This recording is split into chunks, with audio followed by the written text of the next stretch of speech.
Bienvenidos a una nueva emisión de Charlas de Vestuario. Nos espera una nueva historia. Miguel Ángel Tojo nació en Blaquier, provincia de Buenos Aires, el 9 de julio de 1943. Puntero izquierdo, surgió en Ferrocarril Oeste, donde fue figura entre 1962 y 1967, cuando fue transferido a San Lorenzo de Almagro. En el Ciclón jugó 112 partidos, convirtió 17 goles y formó parte de aquel equipo histórico, campeón invicto del Metropolitano de 1968, inmortalizado como los Matadores. Hoy, en las charlas de vestuario de Abrí la Cancha, Miguel Ángel Tojo, la zurda de oro de los Matadores y un maestro del fútbol.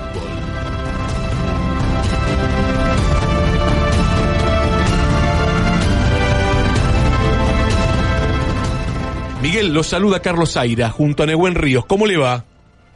¿Qué tal? ¿Cómo le va? Buenas tardes. Mucho gusto.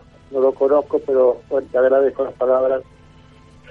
Y bueno, estamos acá para charlar un poquito con ustedes de fútbol, que para mí fue y es una pasión que siempre tuve por el fútbol, ¿no? Y nos vamos a meter, Miguel, en su vida, en su trayectoria y un poco también en la actualidad, ¿eh? Vamos a charlar un poco de algo que lo apasiona, que es la formación de jugadores. Pero siempre la primera pregunta que hacemos en esta charla de vestuario tiene que ver con la infancia, tiene que ver con el pibe que fue, con los sueños de fútbol. ¿Cómo era Miguel Ángel Tojo de pibe y sus sueños de fútbol? Yo nació pegada a una pelota de fútbol, lo sé, porque para mí no había otra cosa que la pelota, Yo muchas veces le he comentado a algunos chicos cuando he tenido algunas vivencias cuando uno era muy chico, y le decía, yo me pasaba 7, 8 horas jugando a la pelota, y me llamaban de a comer, ahora voy, y era de noche y yo seguía con la pelota. Era una locura, ¿no? Era una locura, pero he contado algunas anécdotas que me ha pasado de que, como yo era muy zurdo en ese tiempo, mi casa La Plata estaba con lo justo, y yo la zapatilla izquierda en 15 días la rompía. Y he tenido que jugar con 2 derechas en algún momento. ¡Qué fantástico! Hoy es muy gracioso, pero eran cosas reales que a uno le pasaba, o se le salía la media por abajo de la zapatilla, y tenía que sacarse la zapatilla, que en el invierno el pasto estaba mojado, y esa media mojada era feísimo metérsela para adentro. Y bueno, son cosas que a uno le quedaron de una niñez que era muy sana, porque no había vicio, no había nada, era jugar, nada más. ¿Y esa infancia fue aquí en la ciudad de Buenos Aires? ¿Dónde transcurrió su infancia, Miguel?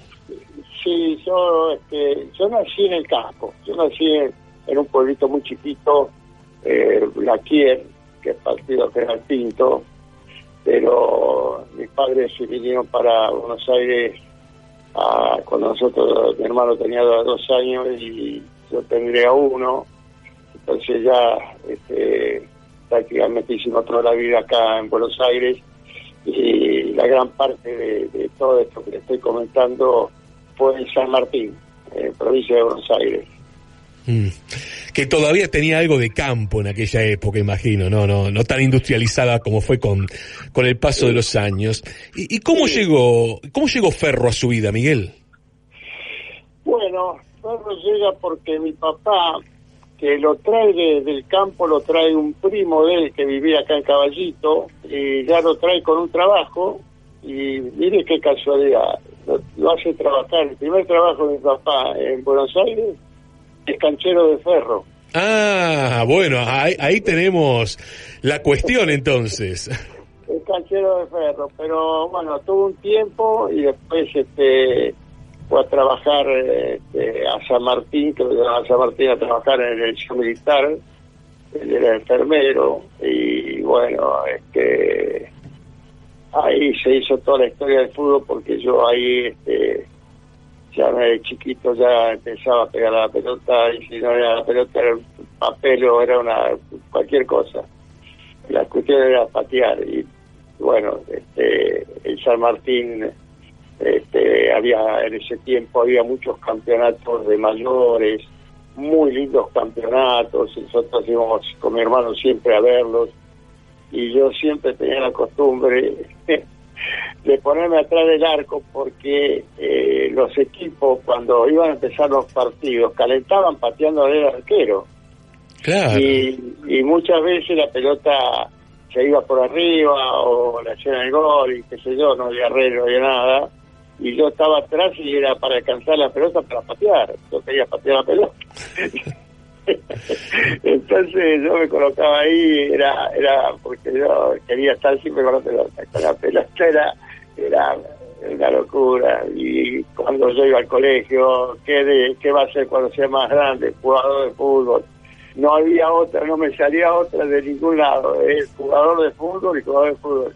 Y ya a los 12 años jugué el primer campeonato de jugadores libres, que no me querían dejar jugar. No me querían dejar jugar porque, era una criatura. Claro, y los contrarios decían, pero lo vamos a quebrar a este pibe. Y mi compañero, que era toda gente grande, me decía, no lo vas a agarrar, no lo vas a agarrar. Y yo a los 12 años ya empecé a jugar campeonato libre. Así como le digo esto, le digo que Teve, Agüero, todo eso han jugado con grandes, cuando eran chicos también. Acostumbraba uno a jugar con grandes. Y los grandes de antes enseñaban muchas cosas, porque enseñaban. Así que toda mi infancia la hice en San Martín, que no fui a Chacarita porque le digo, ese primo que me trajo a mi papá a Buenos Aires, se visitaban, y nosotros a veces mi mamá también nos llevaba a caballitos que vivían ahí. Él se entera, no sé cómo se entera, le hablan de que yo jugaba bien a la pelota, y dice, ¿por qué no lo traemos y lo llevamos a Ferro, que yo te consigo una prueba? Y bueno, ahí los tipos con mi hermano, que también jugaba, y dieron una prueba, y la prueba la hicieron en la cancha principal. Me dice que sé lo que era antes. La cancha principal hicieron la prueba, y bueno, yo ya directamente de ahí me fui a la sede, y ahí firmé para Ferro cuando yo ya tenía 15 años, que firmé del año 60 para jugar en 7ª división. Hice 5ª y ya pasé al papel profesional. Uh-huh. A ver, en esa época imagino que todavía estaba Garabal, aparecía el ratón Leonardi, Marapodi estaba, sí. Un Ferro de los 60, el cochero Verón. Yo jugué con todos ellos, yo ya debuté de 18 años, pero ellos ya tenían una carrera encima, yo traté toda esa gente que eran jugadores con experiencia total y grandes jugadores. Yo no trataba de ustedes, yo no los estudiaba.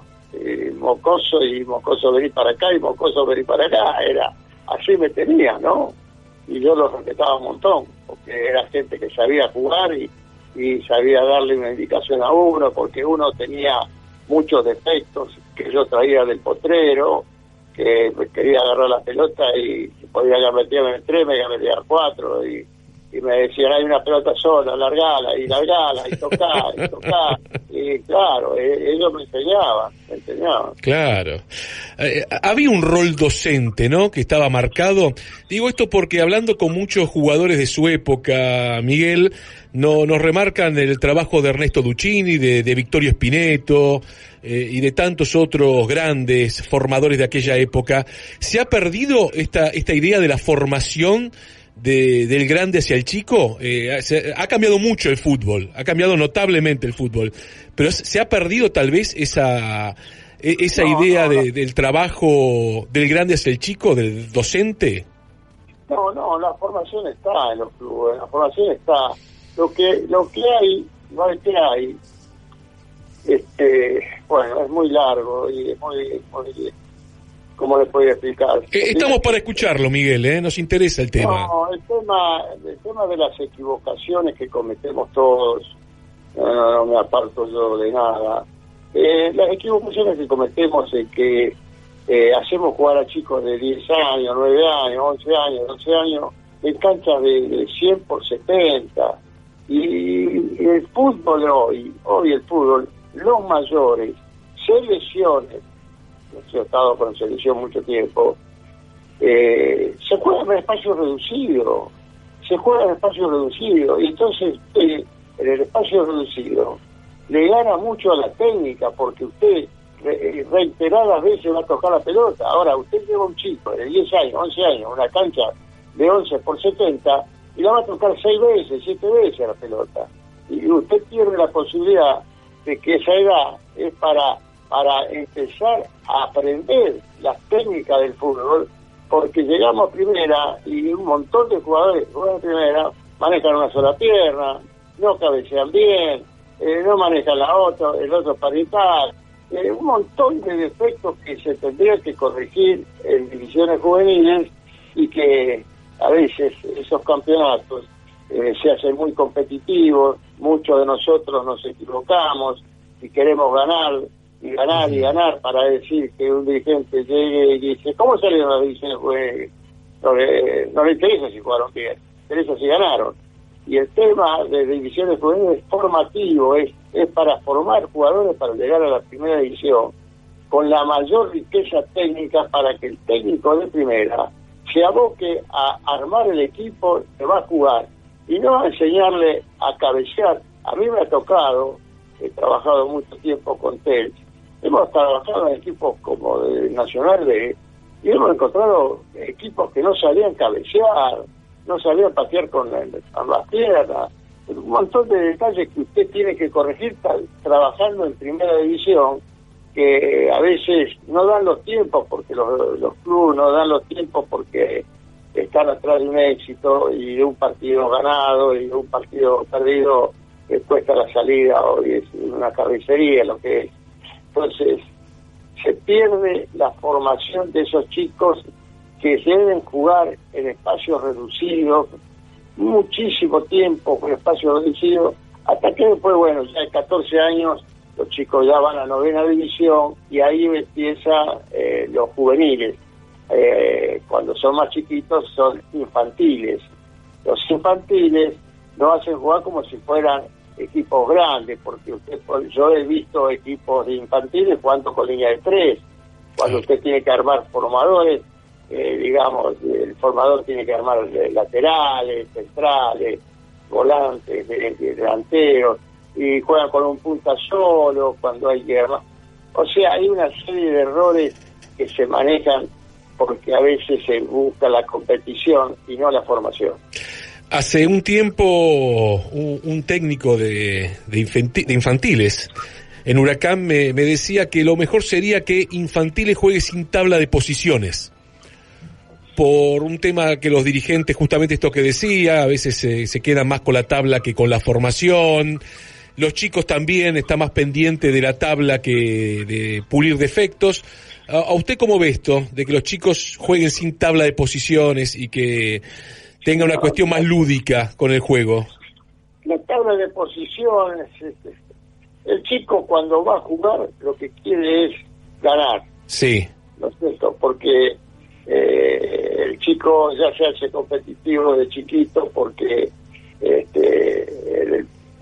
los clubes que manejan a veces chicos de 6, 7, 8 años, yo he visto carnicería, los padres, los técnicos, gritarle a los chicos, una cosa que uno no puede creer que un padre le haga tanto mal a un hijo, porque lo que más quiere uno es su hijo, y a veces se le grita de afuera, y esto y el otro, y lo vuelve loco en una edad totalmente formativa, donde la técnica es fundamental para lo que va a ser después ese jugador, que va a necesitar todas las técnicas. Yo muchas veces he tenido la posibilidad ahí en la selección de tener Tevez, Agüero, que todos esos jugadores, que Mauro Sara, que a Messi no lo tuvimos sub-20, pero él se fue muy chiquito a España y no jugó en divisiones juveniles, pero todos ellos tenían, bueno, una técnica, pero claro, esos chicos eran todos de potrero. Ahora había muchos que no usaron el potrero, no alcanzaron a jugar en potrero, y a veces con una práctica no alcanza con el conocimiento que uno tiene que tener de la técnica. Yo muchas veces decía a ellos, ¿cuántas partes del pie manejás, Carlito Tevez? Y se miraba el pie y me decía, ahí manejo 3. Le digo, ¿sabes que yo te gano? ¿Cómo me ganas? La punta también, 4. Te sigo ganando, Carlos. ¿Cómo me decía? Y le digo, ¿nunca usaste el taco? Sí, 5. Sí, lo uso el taco. Pero ¿sabes una cosa? Te sigo ganando. ¿Por qué? ¿Cómo me decía? ¿Y nunca pisaste la pelota con la planta del pie? Y todas esas partes del pie tendría que uno conocerlas y practicarlas, pero eso no se lleva a cabo porque no dan los tiempos, porque los chicos tienen que ir a los colegios y las prácticas son de 1 hora y media, y en esa hora y media se practica para preparar el equipo que va a competir. Entonces no se hacen trabajos personalizados, así como se hace con los arqueros, que debería hacer trabajo con los delanteros, con los defensores, para ir corrigiendo cosas que el chico tiene que saber. Estamos disfrutando de esta clase que nos está brindando un docente del fútbol, Miguel Ángel Tojo, en esta charla de vestuario de Abrir la Cancha. Ya vamos a volver, Miguel, a la actualidad y a esto que tanto lo apasiona, pero vamos a volver un poco a su carrera, porque usted fue deportista olímpico. Usted viajó a los Juegos Olímpicos de Tokio 1964 en un equipo de nombre fantástico, porque estaba, por ejemplo, Roberto Perfumo en aquel equipo, entre tantos otros cracks. ¿Cómo fue su experiencia de viajar a Japón en una época donde me imagino que debía ser algo realmente increíble? Porque ni me imagino la cantidad de horas de vuelo que tuvo que tener para viajar hacia Japón. ¿Cómo recuerda aquella experiencia?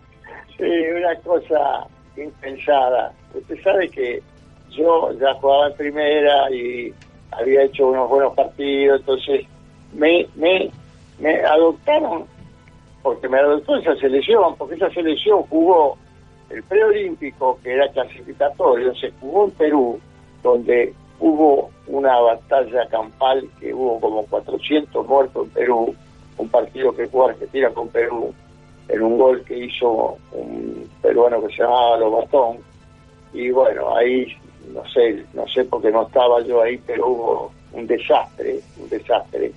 La gente quería salir, estaba todo cerrado, me contaban los muchachos.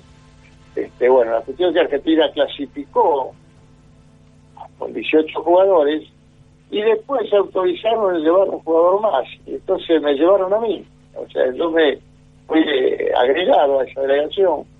Como dice usted, había grandes jugadores,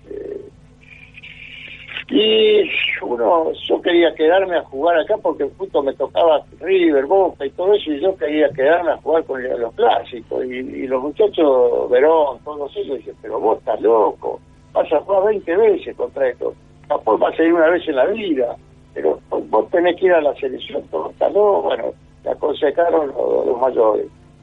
Y bueno, como usted bien dice, fue un viaje de 55 horas, larguísimo, terrible viaje, llegamos todos muertos, para mejor, uno desconocía los cambios horarios, no se dormía, y no íbamos imagínense que yo hice una sola práctica con ese equipo, antes de viajar. En esa época había muchos equipos de Europa Yugoslavia, Hungría y unos cuantos, iban con la selección mayor, porque como era el fútbol amateur, ellos iban con la selección mayor. Entonces era una competencia muy rara, y uno desconocía todo, desconocía el medio, desconocía todo, no conocía lo contrario, no tenía información de nada. Así que no fue de lo mejor la campaña, pero fue hasta lógico, porque la preparación no fue lo ideal, porque digo la verdad, yo voy a hacer toda una práctica sola. Claro. Entonces, todo improvisado, como Argentina acostumbra, ¿no? Que acostumbra a que los jugadores solucionen el problema en la cancha y no siempre se puede, claro. No se puede. ¿Y cómo recuerda Miguel su llegada a San Lorenzo de Almagro, ¿no? Año 1967, era el paso de Ferro, de un equipo tradicional de la primera división, pero no dejaba de ser un equipo chico, a un grande del fútbol argentino. ¿Cómo vivió su llegada a San Lorenzo? Y fue un momento que yo ya me había afianzado ahí en Ferro, uno ya tenía la experiencia de haber jugado un par de años ahí en primera y ya se sentía que era importante dentro del equipo, porque a veces cuando uno se siente así, está con confianza y se suelta, y bueno, tenía la posibilidad de poder expresar mi juego, y bueno, ahí hubo intención de llevarme a algunos equipos grandes y se concretó lo de San Lorenzo. Hubo un impasse que casi no se hace el pase, porque en esa época no se usaba, era el porcentaje que se le daba al jugador. Digo que ahora se le da un 15%, está reglamentado. Claro. En ese tiempo no había ninguna reglamentación, y yo como un muchacho joven, y mi hermano, que siempre venía conmigo, nosotros solicitamos a Ferro el 10%, y Ferro, la primera charla, me dijo: olvídate, Miguel, ni 5 centavos, eso no existe. Ferro te va a mandar a un club que te va a pagar el doble, vas a ir a un club a jugar y vas a ir a la selección, y qué sé yo, toda la cosa. Escúchame, si no me dan el 10%, yo no me voy, miren que estoy muy bien acá, y nos debían 3 meses, Ferro nos debía 3 meses. Dice: pero mira que si no vas a ser el último a cobrar, y qué sé yo, y medio que me amenazaban, y yo dije: yo de acá no me muevo si no me dan el 10%. Bueno, tuvimos una reunión, mandaron a algunas personas de confianza de ellos y me ofrecieron 200.000 pesos, y yo de la misma manera dije que no, y después 500, y esto que no, y bueno, entonces y me voy a quedar. Y bueno, me fui con el bolso, porque teníamos que ir de pretemporada a Córdoba, me fui con el bolso, y cuando llegué ahí me estaban esperando para que fuera a las oficinas, y ahí me dijeron que bueno, que habían quedado un acuerdo de la comisión directiva de darme 1 millón de pesos, que era una cifra importante para mí en esa época, y acepté esa cifra, y se hizo lo de San Lorenzo, que era un paso importante, porque San Lorenzo era uno de los 5 grandes del fútbol argentino, y bueno, incluso el sueldo era el doble de lo que yo ganaba en Ferro, todo eso, que era en esa época no era la plata de ahora, pero uno ganaba muy bien. Para esa época uno tenía la posibilidad yo con la plata de Ferro yo compré el terreno y hice 2 casas. Así que imagínense que claro. era para nosotros era importante eso, porque yo ahí tuve la posibilidad de hacer 2 casas. Y una cosa muy rara en mí, después que pasa el tiempo uno piensa en las cosas que hizo, ¿no? Usted puede creer que yo jugué en Ferro y jugué en San Lorenzo, que después fue 4 años y pico, yo nunca me compré un coche. Y normalmente los jugadores se compran coche, apenas pueden, se compran el coche. Yo no me compré coche, no sé por qué. No me tiraba del coche, no me tiraba que tenía más comodidad con un colectivo, no. Sí, a San Lorenzo viajaba siempre con Tel, porque Tel vivía cerca de casa y me elevaba, pasaba ahí por la ruta 8 y me levantaba. Pero yo no hacía ningún problema con el coche. Y bueno, la verdad es que ahí en San Lorenzo fue una época que yo disfruté mucho. Los compañeros que tenía era una hermosura los compañeros que tenía.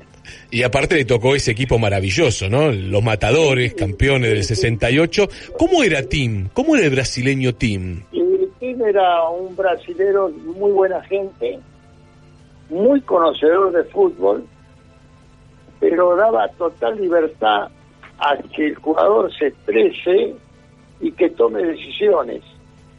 Él sabía ubicarnos en la cancha, las indicaciones eran claras, no eran complejos lo que nos decía, y después en el entretiempo veía algunos detalles y ahí nos conversaba que teníamos que mejorar esto, tenemos que hacer esto, y por ahí nos daba una mano porque esas palabras de él eran muy sabios de ver el fútbol de afuera, pero era una gran persona y la verdad es que lo tuvimos poco tiempo. ¿Es verdad, es cierto que en el entretiempo buscaba chapitas para dar los ejemplos del juego con chapitas en el piso del vestuario?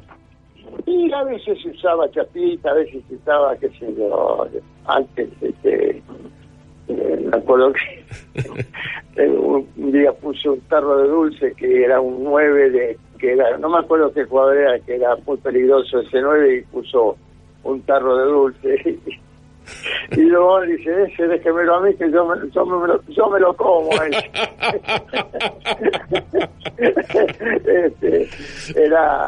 No era el adelanto de hoy, que una charla de hoy es una cosa muy preparada, se habla con muchos fundamentos del contrario, de cómo juega el contrario, de cuáles son sus debilidades, cuáles son sus virtudes, los cuidados que uno tiene que tener, pero después está la importancia, la tiene que tener el equipo de uno, que es el que va a resolver el problema, lo va a resolver el problema del equipo. Bueno, ahí está, eso disfruté mucho, hicimos una gira muy linda por España en el año 70 y la verdad que yo tuve la suerte de disfrutar de esa gira con ese equipo y me hicieron una nota muy linda en el gráfico que la guardé, me pusieron el dueño de los soles y pusieron un torero con un toro y decía el dueño de los soles, Miguel Ángel Tojo. Me gustó mucho esa nota.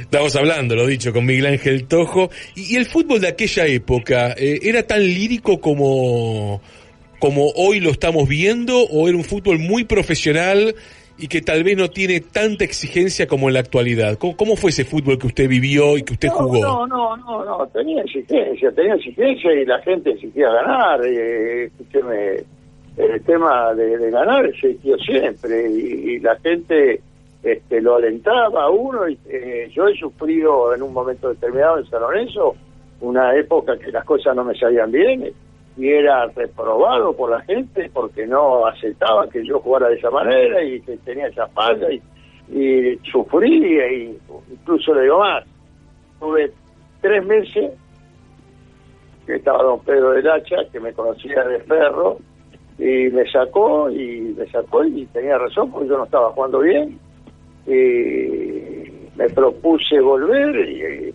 antes se jugaba una sola vez por semana, me comí 3 meses sin jugar en la primera y yo practicaba a la mañana con el plantel y a la tarde me iba a practicar solo, me llevaba algún pibe del barrio con alguna pelota para pegarle a la pelota y todo, pero yo decía, cuando vuelvo tengo que quedarme en la primera porque estoy perdiendo mucho tiempo acá y cuando uno no juega no solamente pierde la técnica y la ubicación en la cancha y todo, sino que pierde parte de la física también, porque claro, cuando usted juega también trabaja la parte física. Uh-huh. Y bueno, tuve la suerte de que en ese momento don Pedro hizo 2 o 3 cambios porque el equipo no andaba bien, pero central, el negro Doria, era un un muchacho de Comodoro Rivadavia, un muy buen central, entró Pedro González y entre ellos, y justo en esa época se televisaban los partidos los días viernes, había un partido televisado los viernes. Y bueno, nos tocó jugar con los Andes, que estaba en la primera división, los Andes estaba ahí. Y bueno, le ganamos 5-0, yo tuve la suerte de hacer un gol, anduve bien, no salí más. Y pensaba mientras lo escuchaba, Miguel, que qué curioso, ¿no? Porque el fútbol argentino de aquella época, de los 60, tuvo grandes equipos. Ustedes con los Matadores, el Racing de José, el Estudiante de Subeldía, Boca fue campeón con un equipazo en el 69. ¿Por qué le costaba tanto a la selección argentina en aquellos días?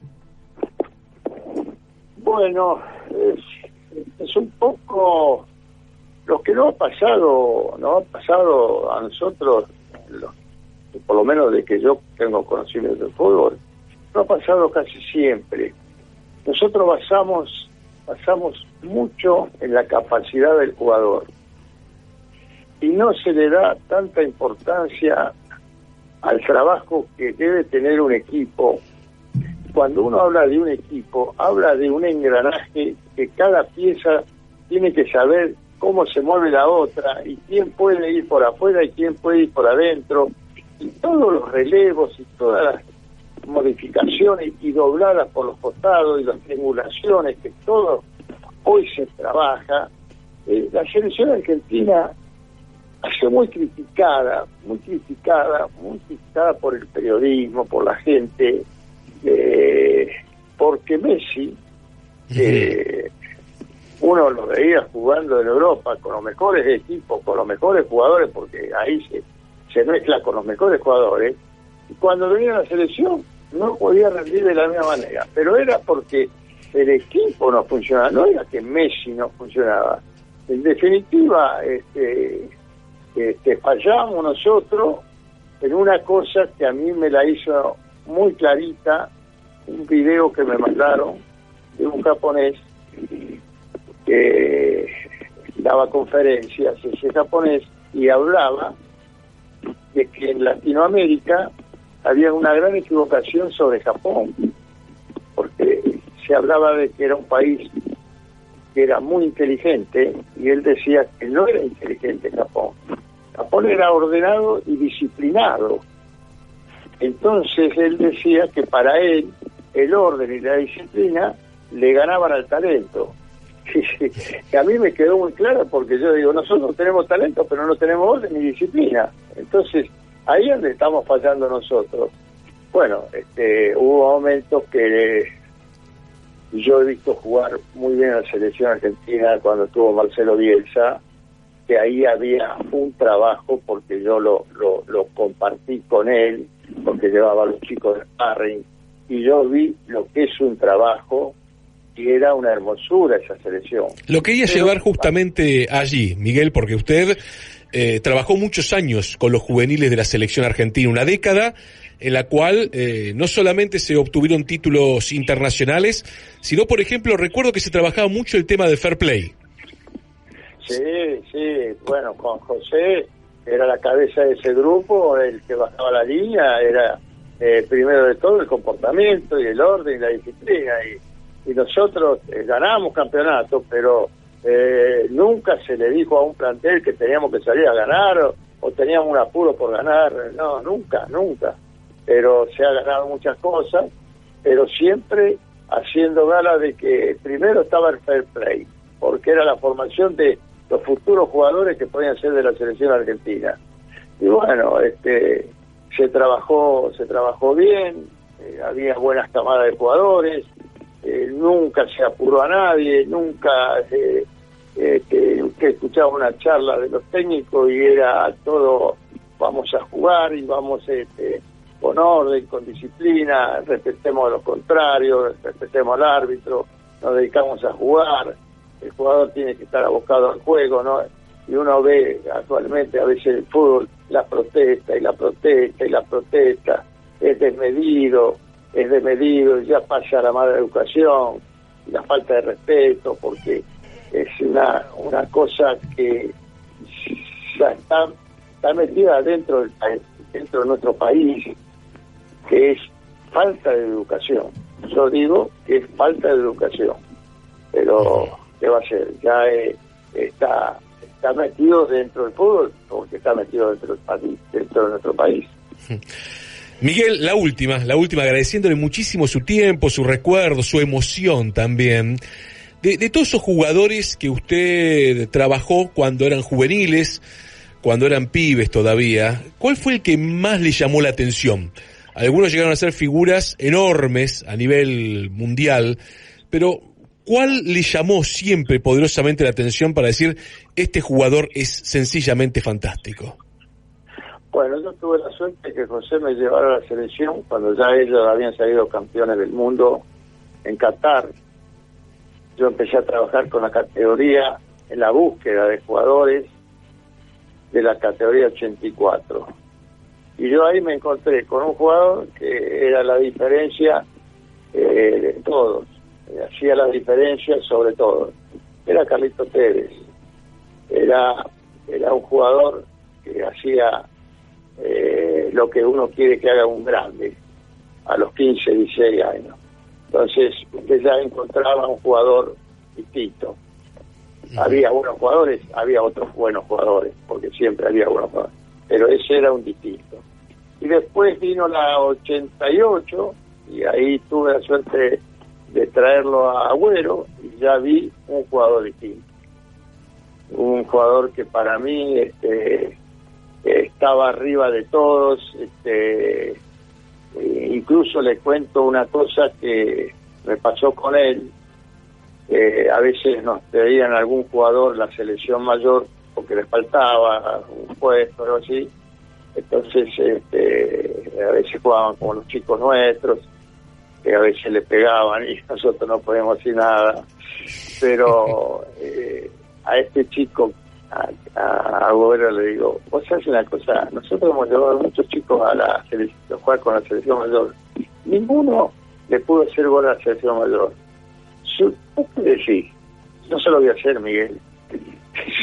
yo no se lo voy a hacer. Le digo, bueno, te voy a ver. Y saben una cosa, se lo hizo. Era un jugador totalmente distinto. Y yo creo no equivocarme, no soy lo de verdad. Pero no tuvimos la suerte de verlo a Messi acá, porque él estuvo en España de 12 años por ahí. Pero de todos los jugadores que yo vi, yo creo que Agüero fue el más destacado de todos. Miguel Ángel Tojo, un placer enorme tenerlo aquí en la radiográfica, en la charla de vestuario de Ávila Cancha. Le mandamos un abrazo gigante y le agradecemos de corazón estos minutos. Bueno, le agradezco mucho y muy atento usted con sus preguntas, muy amable. Ahí pasó Miguel Ángel Tojo en las charlas de vestuario de Ávila Cancha.